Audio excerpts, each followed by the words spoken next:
thing, the strike, or what is it, withdrawal of services is still making headlines. On the Ghanaian Times front page, we won't go back to classroom. Is it? UTAG defies NLC order.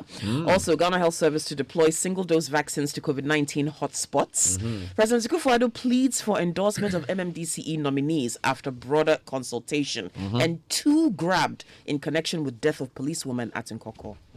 If you go to the front page of the Daily Statesman, their biggest story says, police kill 3 armed robbers. This happened yesterday morning. Broad daylight. 4 attempts to rob a businessman. The Daily Graphic also has that. But the Daily Statesman, if I'm staying there, Chief Lord Akufo-Addo for massive infrastructural development. Bamia urges MPP members to avoid pettiness. And 1D1F starch factory, a dream come true for me. That's according to the Prang chief. The finder, 59.1 million Ghana cedis ECG meters and conductors abandoned since 2014. Why? While management procures new ones, and ECG says the meters have technical challenges. Oh, Lord. Pastor Mensah Otabil urges youth to accelerate Africa's development. Fair Wages and Salaries Commission urges UTAG to respect agreement ending dollarization of salaries in 2011. Akufo-Addo's achievements in Nkranza unprecedented, says the Nkranza chief, and citizenry's welfare is paramount to government, says the president. The Daily Graphics front page, apart from the robbery story, they are there on a sporting note. Tokyo 2020 Olympics, Techi makes Ghana proud. Yay. Only medalist in 29 years. Terrible. And you see Samuel Techi in his lovely tracksuit by Thomas Bach, who's the IOC chairman, IOC boss. Appoint third party to mediate UTAG NLC impasse. That's according to Austin Game. And Auditor General presents 12 statutory reports to Parliament. The Chronicle, no way, you can't leave Ghana. Court halts deportation of Chinese illegal miners over 16 million Ghana cedis civil suit. Also, Sputnik V report, Occupy Ghana wants the health minister sacked. And pictured there is A. Sankuma. Family accuses police of unlawful seizure of lands. Prang Kintampo chiefs grateful to Akufo-Addo for massive projects. Police kills 3 suspected robbers at Shiashi. And 2 Timothy 1:7. For God has not given us a spirit of timidity, but of power and love and discipline. That's the Chronicle front page. The Daily Guide says NDC lied about Kufo $5 million bribe. Alote spills beans, confesses to Pope. Akufo-Addo not happy with MPP. Prime Chief claps for Nana Starch Factory, and MPP is champion for social intervention, says John Boadu. The New Crusading Guide, Occupy Ghana chases health minister, calls for his resignation. Trade minister sets up soybean regulatory task force and export permit committee. A government revamps TVET with massive infrastructure projects. And Prang 1D1F starch factory, a dream come true for me, says the chief, and he hails the president. The ABC News also has the Prang chief giving plaudits to Akufo-Addo. Another story says more than 17,000 apprentices and master craftsmen trained under TVET project since 2017. The biggest story on the front page of the ABC News is NPP will break 8-year election cycle. Baumia assures. The Economy Times, IEA worried over rising debt. Also, FDI attracts $954 million for first half of 2021. And is ACA getting a great deal at the expense of Ghana? That's the CSOs asking that, civil society organizations.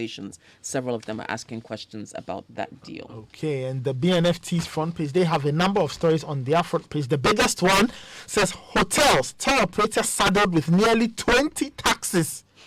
Makes Ghana, or the taxes make Ghana an expensive tourist destination. Yes. Rising imports weaken cedi strength against dollar. 100 billion cedi or Batampa program must know no political colors, says economist.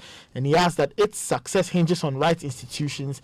And there's a question on home ownership. Buying a home, down payment is optional. Is it? Oh. Yes. Okay, CitiNewsroom.com. Health Minister wrote to Sheikh Al Maktoum to retrieve money paid for Sputnik V vaccines.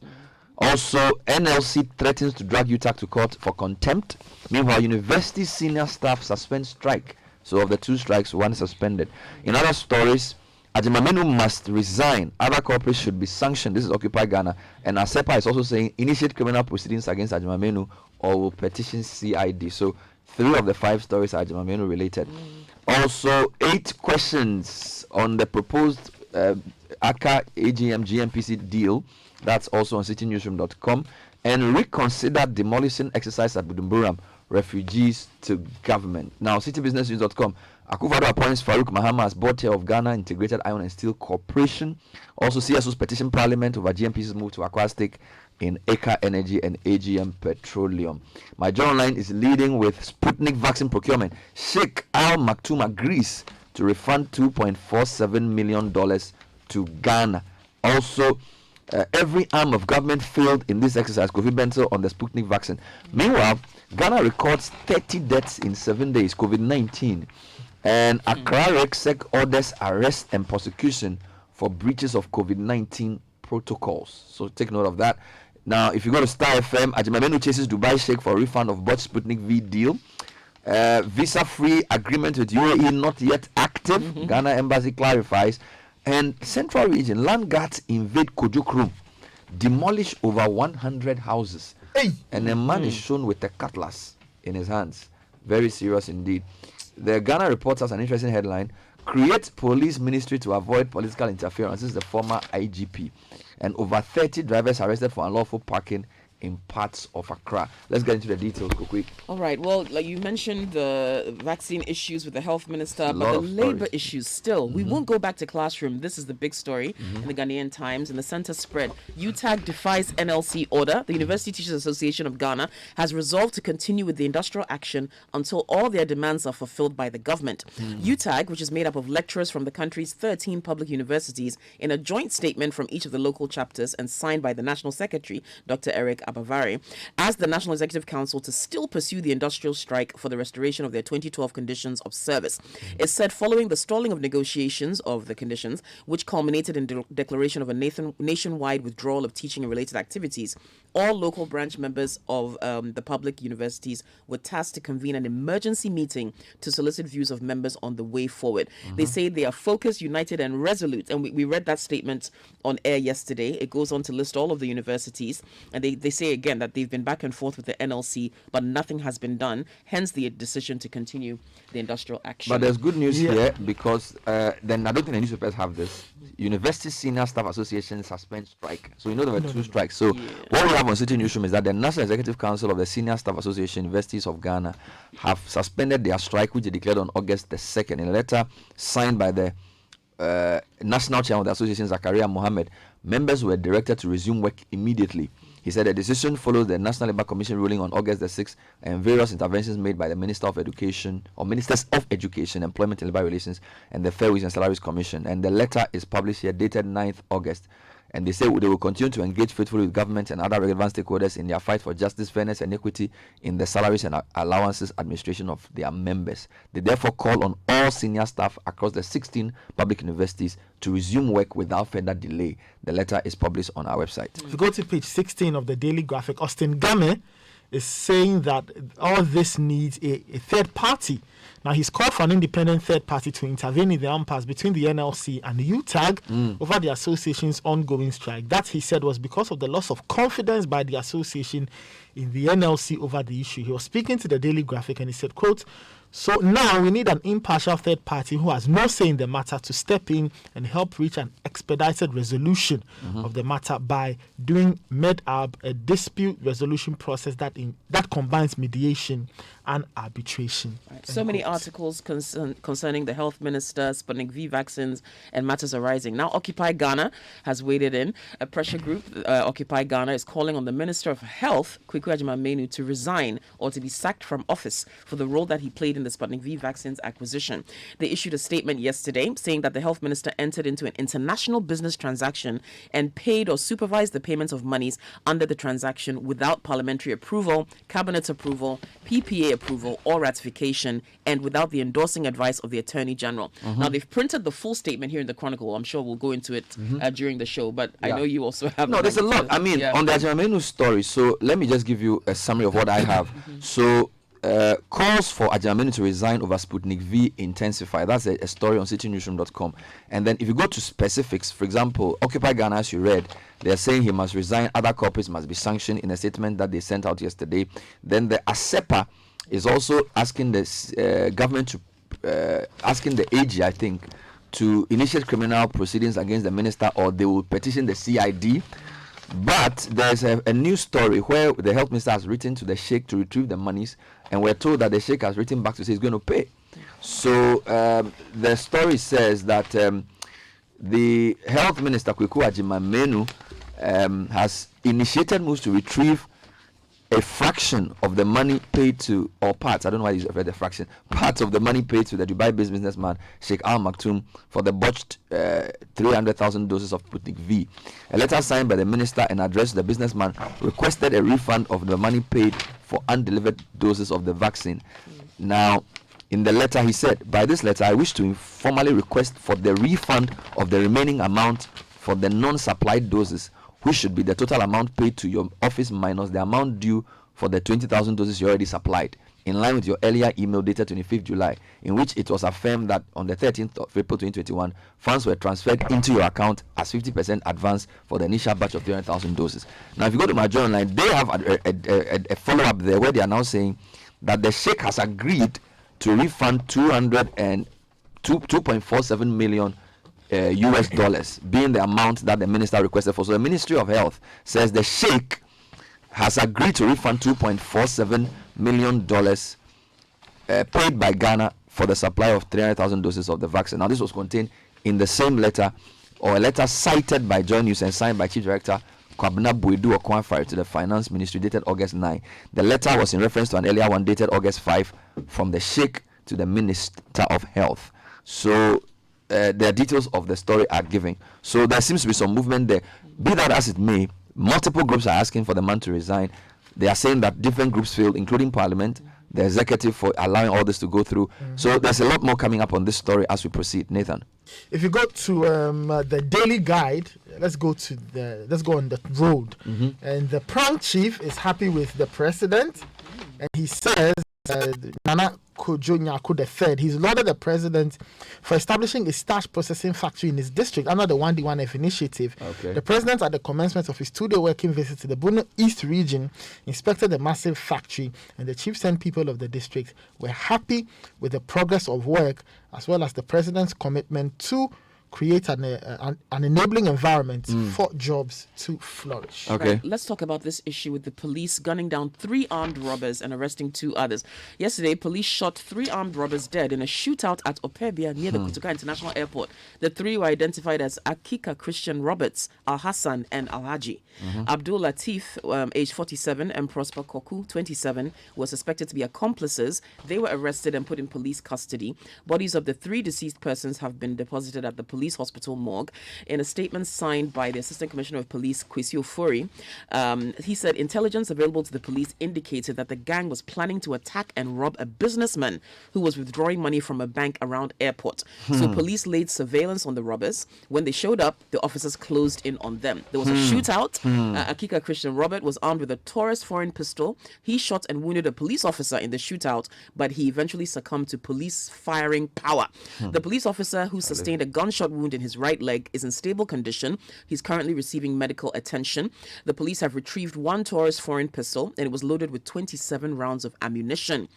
Yeah, It's very serious. It's and very serious. We interviewed people who saw this in broad daylight, and they said they thought they were watching a Hollywood movie. Yeah. It was just serious. If you go to the Daily Graphic, they have other bits of information. Now, they say that this particular gang is said to be behind a number of robbery incidents, including an attack on the Forex Bureau operator from whom it robbed 3 million cedis in December, in a number of murder cases under investigation. And they say one of the gentlemen is said to be a hitman who accepts contracts for murder from a businessman based in Kumasi. These are serious times. Meanwhile, there's an interesting suggestion here that the former IGP is asking that we create a ministry for police to avoid political interference. This story is on the Ghana Report. It's citing a former IGP, John Kudalo, who has suggested that the creation of a ministry headed by technocrats will reduce political interference in their work. If we get a police ministry with a technocrat as head, not a politician, who will listen to us, it will help. According to him, the current system where the leadership of the service is almost at the beck and call of political figures impedes the execution of their work. So that's an interview. He was reacting to the appointment of Dr. George Akufo-Dampare who he expressed his faith in that he will do a great job. Let's come back to you in the Times. Yes. All right. Let's talk about the other vaccines that have come in, the Johnson and Johnson one. So the Ghana Health Service says they're going to deploy the just received Johnson and Johnson single shot vaccines to hotspot areas in the country where the spread of coronavirus is prevalent. The program manager of the expanded program on immunization, Dr. Kwame Amponsa Achiano, made the disclosure yesterday. He failed to indicate when the deployment would begin, though, but he said all necessary cold chain equipment and personnel are in place for deployment. He said they're ready to roll out as soon as possible without any hitches. For now, they're going to focus on the hotspot areas, and beside the fact that these vaccines are single shot, so they'll be giving them to people who haven't taken any jabs at all. They said they haven't changed the policy on taking the same vaccine for a second dose. So if you've had an AstraZeneca one and Sputnik, you should remain calm. They're working round the clock to get those second vaccines for those. Meanwhile, Ghana records 30 deaths in 7 days. Story on my Joe Online. It says 30 people have succumbed to the novel coronavirus in 7 days. This is according to the Ghana Health Service. Now, the service update on Friday, July 30, stated that the death toll was 844, but the latest available data on the website showed 30 more deaths as of Thursday, August 5, bringing the total to 874. Now, considering this, a virologist, Dr. Michael Owusu, has asked authorities to ensure stricter enforcement of the COVID protocols to break the chain of infection. Now, there's a related story here where Accra RegSeg is ordering arrest and prosecution of people for breaches of COVID protocols. Now, the Greater Accra Regional Security Council, in collaboration with the Regional Police Command and the Regional Health Directorate of the Ghana Health Service, has called for strict enforcement of COVID-19 protocols in the region. This is pursuant to the President's update number 26 on the need for adherence to these protocols amid an increasing number of cases. A press release signed by the Minister, Henry Quartey, says, quote, all security councils in the various assemblies should embark on routine checks at public places, schools, lorry stations, markets, especially in trotros, to ensure there's strict compliance. Mr. Quartey further indicated that MMDA should ensure that anyone who goes contrary to the protocol should be arrested, fined, or prosecuted according to the law to serve as a deterrent to others. Nathan. Quite interesting. If you go to the front page of the ABC News, they go political, and the Vice President, Dr. Baumia, has reiterated the determination of the MPP to break the 8-year electoral jinx in the 2024 polls to sustain socio-economic gains, and he says that will be hinged on the party's commitment to accelerate socio-economic and infrastructural development across the country and the various social intervention programs which are transforming the lives of Ghanaians under the president's leadership. Okay. All right, let's go back to the Times. President Akufo-Addo is pleading for endorsement of MMDC nominees. Now, remember, we've been wondering when these people will be confirmed. This matter. He says that he needed a broader consultation before the MMDCEs are selected to man the local governance of the country. He's on a 2-day official visit to the Bono East region. He said that there's a need to solicit the ideas of party leaders, chiefs, and opinion leaders, among others, on the selection of the MMDCs. But he also said that his campaign on the election of MMDCs did not materialize and that it was the benefit of our country. And he says we have to vote for our choice of leaders at the local level. He said, though my opponents rejected my campaign to elect MMDCEs on non-partisan basis, I think it's good if the country revisits it. Let's give the chance to residents in the localities to vote for their choice of leaders. There was a disagreement over whether they should be from political parties or not, and I think that was where the disagreement was. Now, Star FM says land guards invade Kojokrom, demolish over 100 houses. And the story says over 500 residents at Kojokrom in the Commander Edina Iguafo Brim district in the central region are homeless after over 200 land guards invaded the community and demolished their homes, leaving them stranded. Investigation by EIB Network Central Regional Correspondent Yao Boajin has revealed that the land guards invaded the community without asking the residents any questions and started demolishing the houses. Residents indicate that the land had been sold to some businessmen and, without giving the residents prior notice, hired some land guards to invade the Kojokrom Commander community Sunday evening and started demolishing their houses. They also destroyed farm produce and killed domestic animals. Speaking to the reporter, the assemblyman for the area, Isaac Mensah, appealed to the chiefs in the area to come to the aid of the victims and support them to get their land back. The land guards were holding guns, cutlasses, dogs, and threatened to kill the residents if they refused to leave their rooms. Meanwhile, some of the affected residents also appealed to the government to come to the aid. According to the residents, some of their children are nowhere to be found. This is bizarre, honestly. Let's come back to you, Nathan. Any more headlines? In the Business and Financial Times, there are a few stories. Well, yes, there were some stories on the BNFT front page. Hotels and tourist places weighing or cracking under the weight of taxes. Now, with nearly 20 taxes and levies slapped on patrons in the tourism and hospitality industry, Ghana has become an expensive tourist destination in West Africa in comparison to other similar destinations on the continent. Though ranked by TripAdvisor as the most visited country in West Africa, Ghana's tour packages and hotel rates remain very high compared to second placed Senegal and Gambia in that order. Now, as of July 31 this year, a 5-star hotel in Senegal and the Gambia have an average price of $150 per night, with 2 and 3-star hotels costing between $30 and $55. Meanwhile, a 5-star facility in Accra within the same period cost around $330 as checks by the BNFT from Mervyn Peak Ambassador Hotel confirmed, with prices at Kempinski Gold Coast Hotel, another 5-star facility, going as high as Did they list the taxes that are causing this high? Yes. So they spoke to the Ghana Hotels Association and they mentioned the NHIL, VAT, Debt Fund, COVID-19 levy, GTA levy, EPA levy, FDA levy, MMDA's levy, Are you serious? Fire Service levy, Can't be serious. 1% tourism levy, Hey. SNIT for staff, Oh, boy. data protection levy, BOP's levy, property rates, sustainability report levy, GAMRO levy, etc.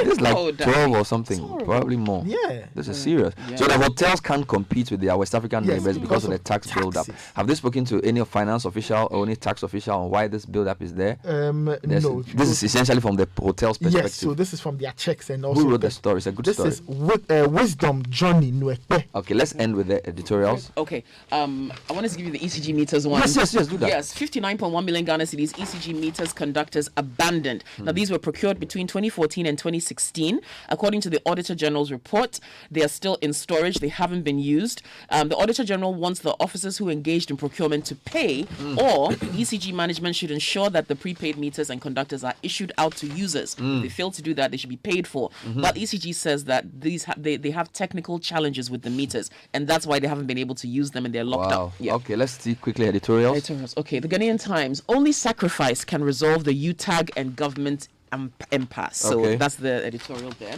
The BNFT's editorial. They have 2 editorials. One titled Travel Woes, the other Boost for Cashew Processing Sector with Financial Assistance. All right. All right. The Finder. Oh, I just lost it. It's again. behind you. There we go. Benefits of exclusive breastfeeding are enormous. That is true, but Charlie. What Easier about said than done. what about the BNFT, Nathan? I've given you that Okay, already. I thought there were 2. Okay. Yes, I've mentioned Oh, the that's 2. all right. Let's So end the with- Daily Statesman says COVID-19, a call to take our lives into our own hands. Okay. The ABC News says labor agitations, cool heads needed. The Chronicle. IGP Dampare must blaze the trail. So All right. people are looking to him to lead the way with police. Should we say enforcement? Reforms. Thank you. Quick. And the Daily Graphics editorial says, let's make COVID-19 vaccines available. That will be all for now. That's the newspaper review. Coming up next is the